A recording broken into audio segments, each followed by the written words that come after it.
عن حالة ما تؤثر على حياتنا اليوم، بينما اليوم يا شيخ الأطفال يغتصبوا باسم هذه الشريعة.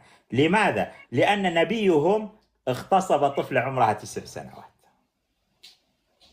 والله تدلس أنت، والله تدلس بهذا الكلام. ليه تأتي يعني لماذا الآن تأتي بالمنافقين والمجرمين يغتصبون الأطفال ومنهم الأذناب التي تدافع عنهم النصارى، وتقول المسلمين يغتصبون الأطفال لأن الرسول صلى الله عليه وسلم حتى اغتصب؟ والله تدلس أنت، أفعال شيطانية هذه. لا تخلط أنا الأمور بحياتي ما شفت في كنيسة ما يوجدونها في أوروبا كلها كنيسة واحدة تزوج طفلة بالمئات عمرها 9 سنوات، بينما بالمئات في بلاد المسلمين المسلمين يزوجون أطفال في عمر 9 سنوات. في اوروبا هون، في اوروبا هون وامريكا، يعني النصارى ما الرهبان سمعتك يغتصبون الاطفال.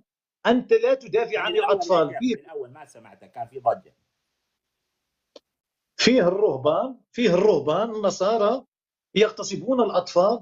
ولو مره تكلمت عليهم، انت جئت فقط بالمشاكل اللي يعني العربيه، المنافق لأنه والمجرم أنا والسارق. عربي ومسلم، فأكيد راح أتكلم عن المشاكل اللي عندي.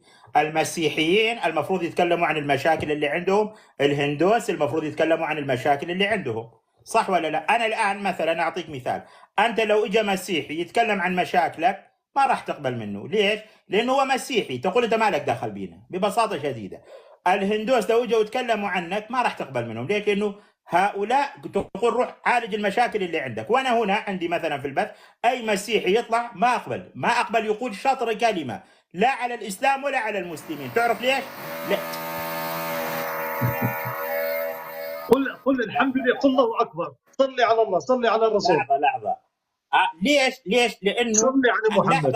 يا شيخ، لحظه. لانه انا مسلم، طلعت من بيئه اسلاميه، قرات في المساجد، تعلمت في المساجد، درست عند الشيوخ، عرفت كيف؟ تفقهت في الدين. لذلك شيء طبيعي انا المسلم اللي اتكلم عن مشاكل المسلمين، مش المسيحي ولا الهندوسي ولا اليهودي ولا واحد ثاني. هذا هو الطبيعي. كل واحد يتكلم عن المشاكل اللي عنده. انا اتكلم باللغه العربيه، عرفت كيف؟ واتكلم بالحاله الاسلاميه، فشيء طبيعي انا المفروض اتكلم. مين يتكلم لك انا؟ يا أخي أنت تأتيني بالسارق والمجرم والمنافق وتقول المسلم فعل كذا، أتيني بمسلم ملتزم وفعل كذا، ولا تأتيني بالسارق والمجرم نبيك وعمر بن الخطاب كيف وفتاوى وفقهاء المسلمين بأنهم أجازوا تزويج حتى الغير بالغ. ماذا أجازوا؟ أجازوا تزويج البنت حتى إذا لم تكن بالغة. من قال لك هذا؟ هذا عليه جماهير أهل العلم. أشوف أنت تخلط الأمور، أنت تدلس محمد. هذا شيء آخر، يعني تعمل تتفق مع والد البنت عندما تكبر. أنا أنا أتكلم عن أتزوج الزواج، ما أتكلم عن الخطبة. الزواج كانت في ذلك الوقت. أنت لا، ما الآن كانش في ذلك تأتي. الوقت. هذا الكلام فتوى للمسلمين، وقالوا أنها لا تسلم إليه أي إلى الزوج إلا إذا تحملت الوطء. يعني ممكن تسلم هذه الطفلة لحظة في عمر 9 سنوات، 10 سنوات، 11 سنة، فقط لأنها صارت كبيرة مثل ما أنت تتكلم عنه. لا محمد، أنت تخلط الأمور. أنت والله ما الآن تضحك بخلط، على، والله تضحك على والله لا العقول. بخلط ولا بضحك على حدا، وأنا الصادق وأمين جدا في نقلي. ولذلك قلت لك أنهم أجازوا الزواج دون البلوغ، وأجازوا الوطأ عندما تتحمل الوطأ، ولكن حطه في المكان وجعلوا من المناسب. علامات تحمل الوطأ السمنة والجسم وكذا، دون مراعاة أمور أخرى. حطه في المكان المناسب. هذا الكلام أنت تأتيني بكذا وتحطه في المكان غير هذا المناسب. أقوال العلماء خلال مئات السنين. شو بتقول؟ ولكن اشرح يعني في المكان المناسب. هذا الكلام فيه هنا لا ليس يوجد مكان مناسب. هذا الكلام اغتصاب قبل 10 سنوات، قبل 100 سنة، قبل 1000 سنة، قبل 5000 سنة. ما له اسم آخر. طفلة عمرها 9 سنوات. تعرف إيش يعني 9 سنوات يا شيخ؟ 9 سنوات يعني تجي لواحد مثلي تقول لي يا عمو، عرفت كيف؟ يعني أنا عمو بالنسبة لها. أنا مثل بابا بالنسبة لها، أنا مثل جده بالنسبة لها. كيف هذا الكلام؟ أنا أؤمن بشرع يأتي ويجيز لي هذه القذارة بهذه الطريقة، أني أروح أغتصب طفلة بهذه الطريقة. هذه شغلة مقرفة يا شيخ، مقرفة. فقط موجود، لا زال فقط موجود عند المسلمين. هذا كلام مردود عنك فقط.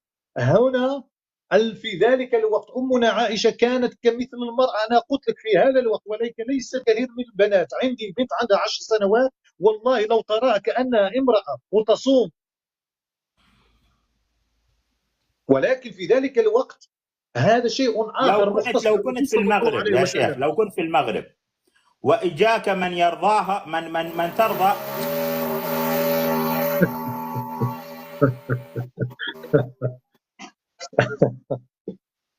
اليوم روح القدس معك يا شيخ.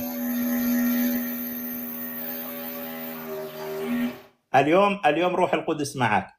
لو كنت في المغرب مثلا. الحمد لله. وكل مرة ولو الحمد لله، كل مرة الحمد لله، كل مرة الحمد لله، أنا ما عنديش مشكلة. صلي الفكرة على يا شيخ، رسول الله، لحظة صلي خليني على أقول رسول لك، الله يا لحظة محمد، خليني أقول. صلي على رسول لو الله. أنت الآن، عليه الصلاة والسلام، خليني أقول لك شغلة. الآن أنت لو كنت في بلد مسلم ويقبل فيه هذا الكلام، هل ممكن تزوج بنتك وهي عمرها 10 سنين؟ في هذا الوقت لا. في هذا الوقت ليش لا؟ جاوبني، ليش لا؟ أولا نقول لك يعني فيه شروط كثير. أنت أولا بنتك عمرها 10 سنين وهي مثل الامرأة. لا توجد دولة إسلامية 100%. لا أولا توجد أفغانستان. اسمع يا أخي، ضع عليها سطر أفغانستان، ومعشر. لحظة، أفغانستان دولة إسلامية ولا لا؟ لا يديك، خليني شوف. بالله أولا عليك جاوبني، أفغانستان دولة إسلامية تطبق الشريعة ولا لا؟ ليس 100%، ليس 100%. ما فيش. قل لي بماذا تخالف الإسلام أفغانستان؟ في كثير الأمور، فيه الشيعة أعطني وفيه واحد منها، المدنية وفيه كذا وفيه كذا. ها؟ أعطني في ماذا خالفت الإسلام؟ فيه كثير، فيه الشيعة وفيه كذا وفيه كذا. يعني أعطني أنا لا في أريد ماذا أدخل. خالفت الإسلام؟ يا أخي فأنا ندخل في موضوع آخر. فيه شوف، فيه الشيعة وفيه ناس لا يعني يعرفون حتى هل الدين. الشيعة مش مسلمين؟ طبعا مش مسلمين. تكفر الشيعة؟ طبعا وكفي الشيعة. لماذا؟ هو يعني أنت تريد يعني نتكلم حتى في السياسة والشيعة والدين وأمنا عائشة. الشيعة ليس، هذا خصه أنت تكفر الآن. لماذا تكفر الشيعة؟ محمد. هذا شوف، أو كفي الشيعة لأن يسبون أمنا عائشة. هذا أولا. وين المشكلة؟ خلي يسبوها. إذا أنت مش، أنت تدلس والله العظيم. أنت لست بمسلم، تضحك على العقول الصغيرة هون. لا تقول والله أنا ما بضحك، والله العظيم أنا مسلم. أشهد، قل أشهد أن لا إله إلا الله ليش وأشهد أشهد أن شهادة زور؟ ليش أكون شاهد زور مثلكم؟ لا لا يا أخي. لا لأن أنا تبعت برنامجك تدلس على الناس ما وتضحك أدلس على حدا. أنا أحكي لكم اللي موجود فيما يتعلق بموضوع أنه أنا مسلم. عملت حلقة كاملة، أتمنى منك أنك تبحث عنها، تكتب قناة محمد صالح الرسمية على اليوتيوب، راح تشوف عملت 7 حلقات، آخر 7 حلقات. أول حلقة منها تكلمت فيها عن مفهوم الإسلام، تستطيع أن ترجع إليه، لأنكم أنتم تعتقدون أن الإسلام كتلة واحدة وأن الإسلام شغلة مفهومة، فهذا الكلام تستطيع أن ترجع إليه. الإسلام ليس له علاقة بأنك أنت تكون مسلم أو لا، تستطيع أن ترجع إلى هذه الحلقة. ولكن الفكرة الأساسية يا شيخ، أنا يعني أقول لك ببساطة شديدة، أنت الآن لما تكفر الشيعة تكفرهم على ماذا؟ يعني وين ذكر في القرآن مثلا، بما أنك أنت متبع للقرآن، وين ذكر في القرآن أو في السنة أن من سب عائشة فهي كافر؟ يعني الآن أنت هل تضحك علي أو تضحك على الناس؟ لا يسبون تضحك، أنت الله تضحك على نفسك. ويسبون الرسول. أنت الآن تضحك على نفسك يا شيخ، لأنه أنا أسألك سؤال سهل جدا. أين ذكر في القرآن أن من سب عائشة يعتبر كافر؟ يسبون عائشة، يسبون الرسول، يسبون عمر، لا يسبون يسبون عثمان. الرسول، غلط. الشيعة من أكثر الناس تعظيما للرسول. أنت تدلس يا أخي. وبعدين مع هذه الطريقة يعني راح تستمر تقول أنت تدلس أنت تدلس. أنا أحكي لك يا الحقيقة. محمد، مش علي أنا، تضحك على الناس، تقول لا لا أضحك على يسبون حدا، الرسول. الناس تسمعك وتسمعني. وليذهبوا يا أخوة، أنتم يا بشر، أنتم يا بشر، روحوا في أي حديث، في أي مسجد، أي حسينية، أي عالم شيعي، شوفوا إذا حدا منهم سب الرسول في يوم من الأيام. ما يوجد هذا الكلام، غير صحيح. أنت الآن تدلس على هذه الجماعة وتكفرهم بالأوهام في رؤوسك. هم دراسة يسبون عائشة، يسبون عادي، عمر. خلي يسبوها. عائشة ليس دين يعني، شغلة غير أخلاقية. أنا معاك يعني، ليش تسب امرأة؟ عرفت كيف؟ هي يعني يكفيها أنها اغتصبت وهي طفلة، يكفيها أنها يعني ما كان عندها زوج من عمر 19 سنة لين ما ماتت. عرفت كيف؟ ولكن ما يحق يعني لك أنت تسبها. تقول ولكن الناس اللي بيسبوها، هل سب الصحابة عندك كفر؟ أمنا عائشة نزلت عليها جاوبني الآية. جاوبني. أنت كرجل، أنت طبعا رجل سلفي الظاهر، صح؟ أنا مسلم الحمد لله. أعرف أنك مسلم، ولكن على العقيدة السلفية، صح؟ من قال لك هذا؟ أنا مسلم أنا فقط. بسأل. أنا مسلم من أهل السنة والجماعة الحمد لله. جميل جميل. أما أهل السنة والجماعة سب الصحابة ليس كفر لديهم. سب الصحابة ليس كفر. لا، ليس كفر. والدليل أن جماعة من جماعة معاوية وأهل الشام كانوا يسبون عليا،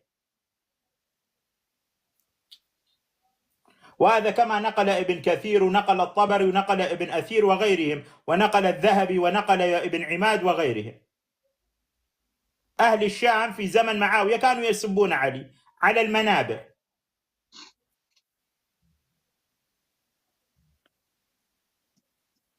الشيعة الروافض لا يسبون الرسول صلى الله عليه وسلم. لا يوجد شيعي على وجه الأرض، لا الروافض ولا الزيدية ولا الجعفرية ولا الإسماعيلية، لا يوجد حدا منهم يسب الرسول، ما يوجد هذا.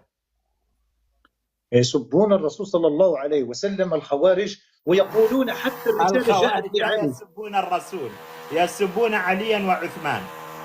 عفوا نعم، عليا وعثمان، ويكفرون عليا وعثمان، ويكفرون يعني الفريقين من جيش معاوية وجيش علي، ولا حدا منهم يسب الرسول.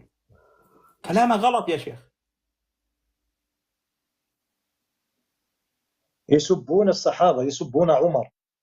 في حتى الآن في إيران في قبر عبد الله بن سلول لعنة الله عليه يعبدونه لمن قتل عمر.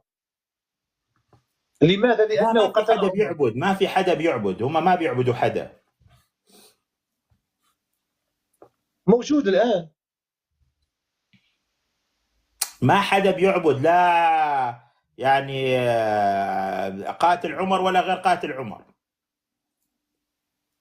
لأن يا أخي الفكرة يا شيخ، الفكرة أن سب الصحابة ليس كفر، والدليل أن جماعة معاوية والذين كانوا في الشام كانوا يسبون عليا.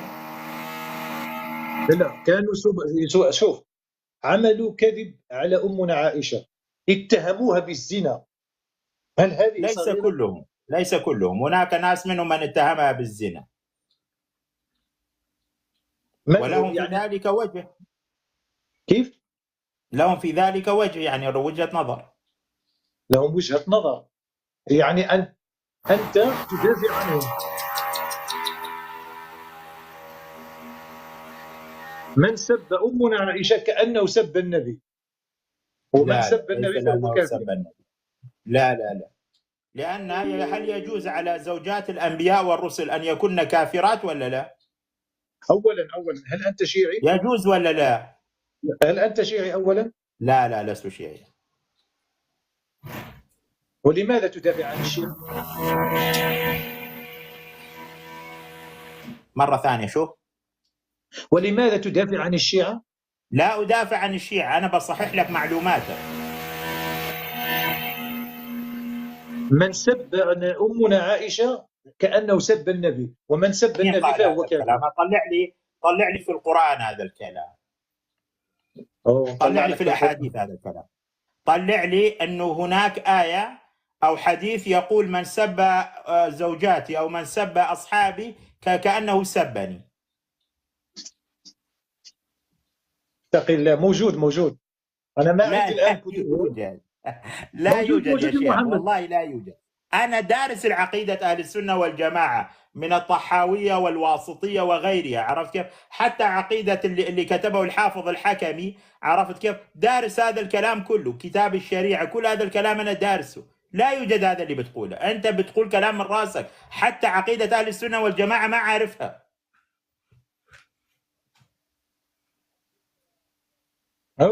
اوكي صافي. انا سجلت الان. انت تريد يعني الدليل مره اخرى ان شاء الله نجيب لك الدليل. أبشر ولا يهمك، ولكن هذا هو عين العقل. اما ولكن احنا كنا الآن خليني أسألك، بما أنك أنت تكفر الروافض، شو حكمهم في الإسلام؟ كفار. إذا كفار، إذا كانوا في بلد إسلامي، المفروض البلد الإسلامي شو يعملوا معاهم؟ والله ما اعرف. حمل عندما تكون دوله اسلاميه واعطيك ما كيف. وقع له واحد القتل. طيب. حتى المرتد يقتل في الاسلام. حتى انت اذا هل ارتدت الروافض عن الاسلام. مرتدين؟ طبعا. هل أنت يعني مع حتى قتل انت. المرتد؟ ها. هل أنت مع قتل المرتد يا شيخ؟ في الشريعه الاسلاميه نعم. جاب لي صداع هذا. هل أنت مع قتل المرتد؟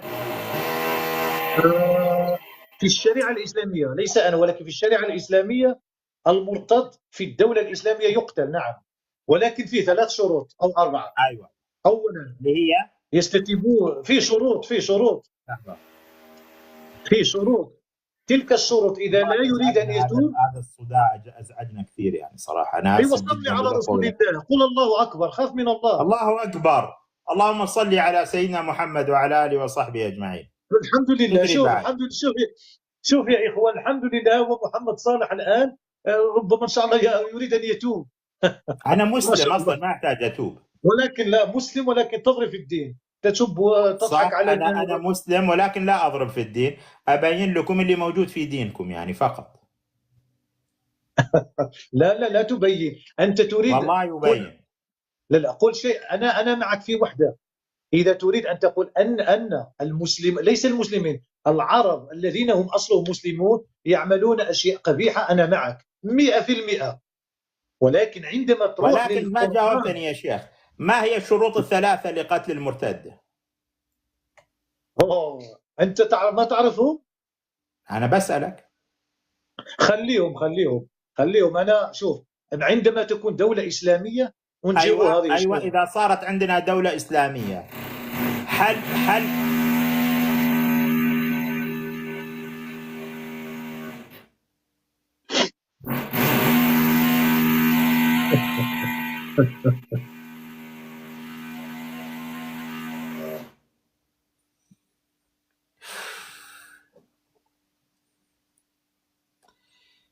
إن الله وملائكته قرروا أن هذا البث لا يمر على خير يعني. نسأل الله سبحانه وتعالى العفو والعافية، وأن ان شاء يزيل الله. عنا ولكن اذا هذه الأصوات المزعجة. اذا بقيت على هذا الطريق الحمد لله. ولكن اطلب منك ان شاء جاوبني الله يا باذن شيخ، الله. لما الدولة الإسلامية تكون موجودة، كيف يقتل المرتد؟ هذه شروط صعبه جدا، انا ما نقدر نتكلم فيها. عندما تكون دوله اسلاميه في ناس حكماء، في ناس قضاة في طيب، الدين يعني. خليني أسألك، أنت على ماذا استندت يا شيخ على في موضوع قتل المرتد؟ يعني المرتد إذا كان مسلما في دولة مثلا إسلامية، كان مسلما ويؤذي وارتد عن الإسلام ويؤذي المسلمين في ذلك الدولة، في ذلك المكان الذي يعيش فيه، ويؤذي المسلمين. مثلا أنت مثلا تؤذي المسلمين. أنت تعرف في الدين وتؤذي المسلمين وتضرب في القرآن وتضرب في رسول الله وتضحك على المسلمين، وهناك في الدولة الإسلامية لازم أحسن أن تخرج أو ستقتل. إذا كان هناك الشريعة الإسلامية صح. يعني هل أنا ولكن حكم القتل عندك ولكن هناك، أنا ما أعرفك يا يا شيخ؟ محمد، خليني شخصا، خليني طيب أنا هل أنا حكمي حسب الشريعة اللي تؤمن بها، حكمي إني أقتل؟ شوف يا أخي، هذه الشروط أنا ما أعرف فيها. هذه الشروط 3 أو 4 ما أعرف على المرتد إذا ارتد في دولة إسلامية مش في بلجيكا. فيه الناس يقول لك اكتبوا السلطات البلجيكية، أنا نتكلم عن دولة بلجيكية في ممكن الدولة الإسلامية. تترك التكست يا شيخ، خليك معايا، أنا أتركك من الناس. فهمت؟ يعني هنا شروط، هذه الشروط لازم يكون قاضي إسلامي في دولة إسلامية، وهذا المرتد لازم ربما إذا تاب يعني سيرجع مثلا عن. لو شخص أتى قال أنا لا أؤمن بالصلاة، هل هذا الشخص حكمه القتل في الشريعة الإسلامية؟ لا، هذا شيء آخر، ما المرتد. حكم هذا الشخص؟ كون الشخص الشخص يعني كون شو شخص يعني يعني مسلم. مثلا مسلم، كان رجل مسلم في البلدان الإسلامية في بلد تحكم بالشريعة الإسلامية، أتى وقال أنا لا أؤمن بالصلاة، ما حكمه؟ أولا يستتاب، يعني ربما وإذا لم إذا يتب؟ وش عمدا، يعني عمدا سنوات، هو يعني مثلا لا، هو كيف يقول أنا لا يعني. أؤمن بالصلاة أصلا. لا، أنت شوف، أنت حط السؤال 100% صح في مكانه. فهمت؟ حط السؤال في مكانه، لا تأتيني بنصف السؤال كي تورطني في شيء أنا آخر. أقول كان رجل مسلم من أب وأم مسلمين، وصل عمره ل 15 سنة، تمام، ثم قال وجاهر وقال أنا لا أؤمن بالصلاة، ما حكم هذا الشخص في الشريعة الإسلامية؟ وهل ارتد لا يؤمن بالإسلام أبدا أو لا يريد أن يصلي فقط؟ لا يؤمن بالصلاة، يقول هذا الصلاة شغلة هبلة، أنا ما راح أضع رأسي في الأرض ومؤخرتي للسماء، هذا شغلة قبيحة. يعني طفل عنده 15 سنة. بالغ، احتلم هذا الولد. شوف، هذا أولا خصه تعليم، خصه تكوين، خصه معلم، خصه يعني أولا كيف، لماذا أنا ما أقدر نحكم يعني. أنا يعني بعطيك الحالة، جبت له معلم وقاضي وكذا وقال لك أنا لا أؤمن بهذا الهراء. أنت تأتيني مثل اليهود، ما هي البقرة وما لونها وكذا وكذا، وفي الأخير هذا هو سؤالك، أنت تأتيني مثل اليهود وأنت اعمل يعني. مثل رب العالمين، قل إنها لماذا بقرة لا ذلول تثير الأرض ولا تسقي الحرث مسلمة لا شية فيها. وين رحت يا شيخ؟ قل إنها بقرة لا ذلول تثير الأرض ولا تسقي الحرث مسلمة لا شية فيها، حتى آتي وأقول لك قالوا الآن جئت بالحق فذبحوها وما كادوا يفعلون. وين المشكلة؟ بس إنسان مؤدب وإنسان جميل. شكرا لك حبيبي إن كنت لازلت تسمعني يا شيخ عبد المجيد.